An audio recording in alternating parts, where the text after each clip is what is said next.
Hello students, today we are going to start a new chapter number 1 of Business Studies, class 12th. Now the name of the chapter is Nature and Significance of Management.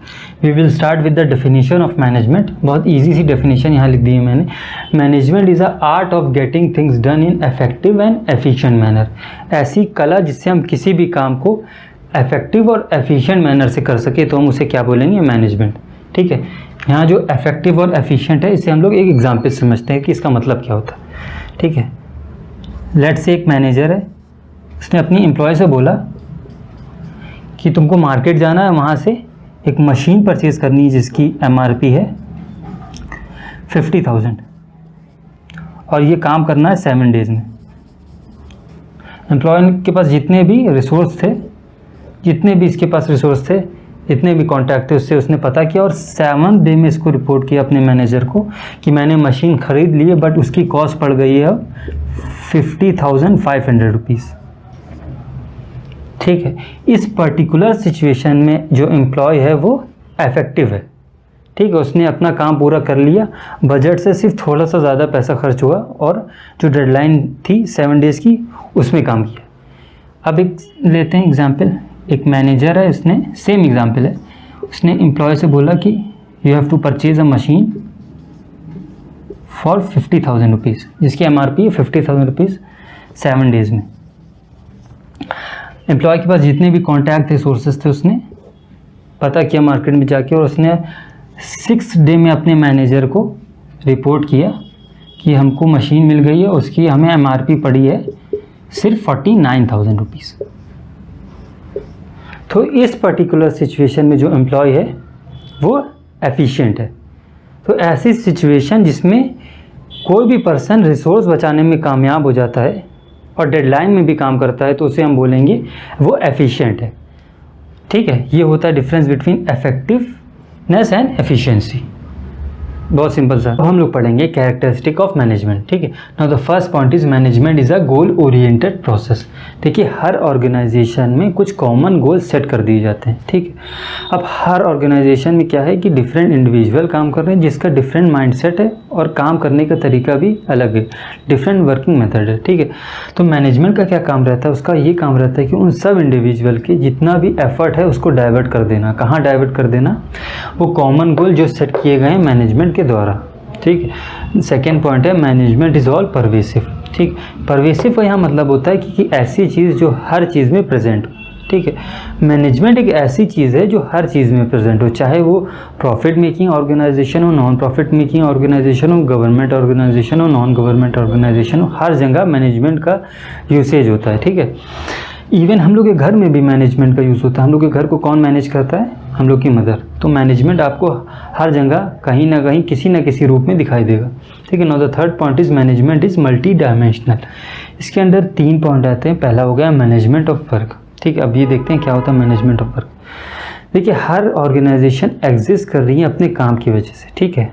तो management का क्या काम रहता है, उसका ये काम रहता है कि वहाँ डिफरेंट पर्सन काम कर रहे हैं, उनके जो स्किल उनको है, उनके पास है, उसके अकॉर्डिंग उनको काम दे देना, असाइन कर देना. ठीक है. Management of people. देखिए किसी भी ऑर्गेनाइजेशन का जो उसका सबसे बड़ा एसेट होता है वो होता है वो लोग जो वहाँ काम कर रहे हैं. मतलब लोग होते हैं उस किसी भी ऑर्गेनाइजेशन के सबसे बड़े एसेट. उसे हम लोग पीपल रिसोर्स कह सकते हैं या ह्यूमन रिसोर्स कह सकते हैं. ठीक है.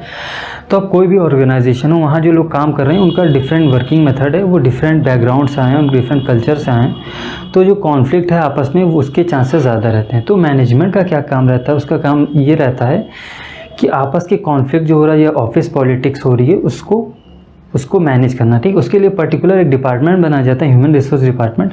उसका यही काम रहता है कि वो क्या किसको मैनेज करता है, ऑर्गेनाइजेशन के पीपल को मैनेज करता है. ठीक है. थर्ड पॉइंट है मैनेजमेंट ऑफ ऑपरेशंस. देखिए कोई भी ऑर्गेनाइजेशन हो वो 2 तरह के काम कर रही है, या तो वो गुड प्रोवाइड कर रही है या वो सर्विस प्रोवाइड कर रही है. 2 ही तरीके के काम होते हैं. ठीक है. अब लेट्स से कि कोई भी ऑर्गेनाइजेशन है जो कि गुड्स से डील कर रही है, तो उसको क्या कर, पहले वो इनपुट मतलब पहले वो रॉ मटेरियल मंगवाएगी. ठीक है. अपने प्रोडक्ट बनाने के लिए. ठीक. उसको उस रॉ मटेरियल को वो कन्वर्ट करेगी आउटपुट में. जो ये प्रोसेस होता है converting that input to output, ये जो प्रोसेस है ये हम मैनेजमेंट ऑफ ऑपरेशंस के अंडर आता है. ठीक. Now the fourth point is management is a continuous process. देखिए मैनेजमेंट जो है एक कॉन्टिन्यूस प्रोसेस तो है, ये हम लोग ने सीख लिया, लेकिन एक कॉन्टिन्यूस प्रोसेस है। कैसे? अब लेट्स से कि जो सबसे पहला स्टेप होता है वो होता है प्लानिंग करना किसी भी ऑर्गेनाइजेशन। अब हमने प्लानिंग कर ली, अब हम बैठ नहीं सकते हैं, ठीक है। प्लानिंग करके हम बैठ गए, फिर ये सोच रहे हैं कि अपने आप सब हो जाएगा, ठीक है। अब हमारा नेक्स्ट होता है ऑर्गेनाइज करना, उसको कंट्रोल करना, स्टाफिंग करना, ठीक है, डिपार्टमेंट बनाना, वर्क असाइन करना। तो ये जो मैनेजमेंट है ये कॉन्टिन्यूस प्रोसेस है, ये लगातार होने वाला प्रोसेस है जो रुकता नहीं, ठीक। फिफ्थ पॉइंट है मैनेजमेंट इज़ ग्रुप एक्टिविटी। देखिए मैनेजमेंट इस ग्रुप एक्टिविटी से क्यों कहा गया है? देखिए आप कहीं भी ऑर्गेनाइजेशन में काम करते हैं, वहाँ आप इंडिविजुअल काम नहीं कर सकते, आप किसी ना किसी टीम में होते हैं, किसी ना किसी ग्रुप में काम कर रहे होते हैं। इस पर्टिकुलर ग्रुप का एक कॉमन टारगेट होता है, वो आपको अचीव करना होता है मिलके। तो कभी भी आप किसी भी ऑर्गेनाइजेशन में आप एज ए इंडिविजुअल काम नहीं कर सकते हैं, आपको किसी न किसी ग्रुप में रखा जाता है, ठीक है। मैनेजमेंट इज़ डायनामिक फंक्शन, ठीक है। देखिए कोई भी ऑर्गेनाइजेशन उसको डील करना पड़ रहा है एवर चेंजिंग इन्वायरमेंट में। इसका क्या मतलब होता है? देखिए जैसे जैसे टेक्नोलॉजी चेंज हो रही है उसके हिसाब से हर ऑर्गेनाइजेशन को अपने को अडेप्ट करना पड़ता है, ठीक है। अब सिर्फ टेक्नोलॉजी तो चेंज नहीं हो रही, हर 5 साल में गवर्नमेंट भी चेंज हो जाती है, ठीक है। अब नई गवर्नमेंट आई, उसने नई पॉलिसीज़ बनाई हैं, अब उसके हिसाब से किसी भी ऑर्गेनाइजेशन को अपनी पॉलिसी फ्रेम करनी पड़ती है, ठीक है। इसका एक अच्छा सा एग्जाम्पल ले रहे हैं नोकिया मोबाइल कंपनी का, ठीक है। ये अराउंड 2010 की बात है, ठीक है। इंडियन मार्केट में नए नए एंड्रॉयड मोबाइल आए थे और लोग प्रेफर करने लगे थे एंड्रॉयड मोबाइल को ख़रीदना। बट नोकिया कंपनी ने को ये मतलब वो भाप नहीं पाई कि लोग प्रेफर कर रहे हैं Android mobile over any other mobile, ठीक है। तो उसने क्या किया, उसने अराउंड कुछ साल बाद, शायद 1 साल बाद या 2 साल बाद, उसने अपने नोकिया विंडोज़ मोबाइल लॉन्च कर दिए थे। बट लोग मार्केट में क्या प्रेफर कर रहे थे? Android mobile. तो वो एवर चेंजिंग जो इन्वायरमेंट हो रहा था, इन्वायरमेंट चेंज हो रहा था मार्केट में, वो भाप नहीं पाई थी नोकिया। इसकी वजह से उसका जो मार्केट शेयर था, जो पहले मार्केट शेयर था, वो गिर गया। Management is intangible force. Intangible का मतलब होता है ऐसी चीज़ जिसे हम देख भी ना पाए और छू भी ना पाए। तो मैनेजमेंट इनटैंजिबल फोर्स कैसे हुई?